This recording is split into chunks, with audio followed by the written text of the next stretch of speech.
In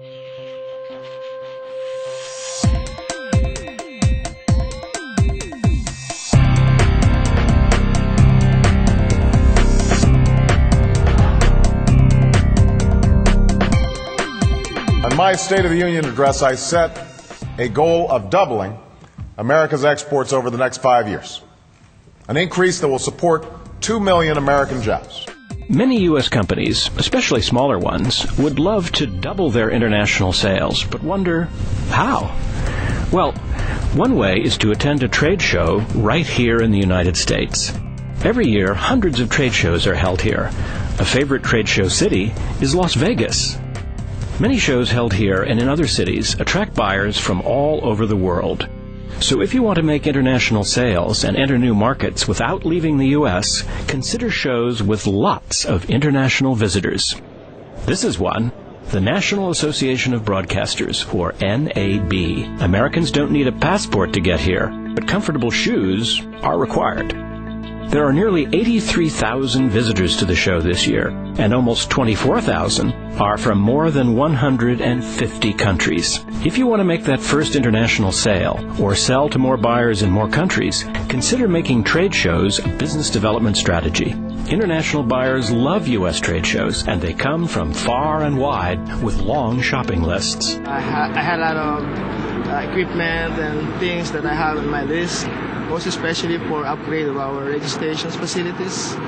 So this will be a very interesting show, because I see a lot of new interesting stuff that I want to put in our facilities. Because we are able to bring in our quality buyers. You bring them in one location and they're able to buy what it is that they're looking for. Singaporean companies actually visit a lot of major shows in the US to look at new products and services.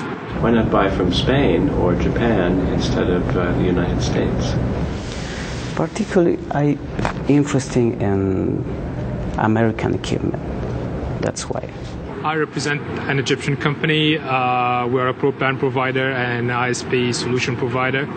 And today I'm here in the NAB looking for manufacturers of equipment, broadcasting, streaming solutions from satellite or local content to the web. There is a trust in American technologies and services and solutions. The competitive advantages is that there's the technology, as it increases, the American companies follow up or initiate the advancement themselves, and the Turkish companies and the end users are happy with this. So they need the technology, and this technology is not manufactured down there, so people have to come here and buy it. What kind of market is Argentina for this industry and other industries? Excellent. My name is Handi. I am the Vice President Director of the MNC Sky Vision, the largest pay-TV company in Indonesia. I'm coming to NAB very regularly to look for a partner for the business itself and to look for vendors for the material that we need. U.S. products have always been very well regarded in Ecuador, and there's also a great advantage because Ecuador is very close to the United States, so it's easier for Ecuadorians to purchase, to import products from the United States. Did he experience cultural shock, or is he adjusting successfully? ¿Experimentó algún shock cultural, de cambio de culturas, o se ha adaptado exitosamente y pronto? Me he adaptado muy pronto y sí estoy contento de estar aquí. He did have a cultural shock, but he adjusted very quickly, and he's very excited of being here, and he plans to stay 2 extra days after the show finishes, so he would be able to know Las Vegas and all the beauties it has. No culture shock for these U.S. sellers, all of them representing small companies. They feel right at home, here at home, in the U.S. Domestic trade shows are a cost-effective way, not just for making one sale in one country, but for making many sales in multiple countries. I think anybody who's run a business really knows that a trade show is the best value. It's the most cost-effective way of seeing everybody in that industry. And if you're interested in international expansion, even more so. Look at this trade show being one. I mean, there's lots of fantastic industry forums for people to participate in. And the world's getting smaller. The language capabilities on both sides of the ocean are becoming more sophisticated, and the products and the technology are allowing us to communicate in a fraction of the time it used to.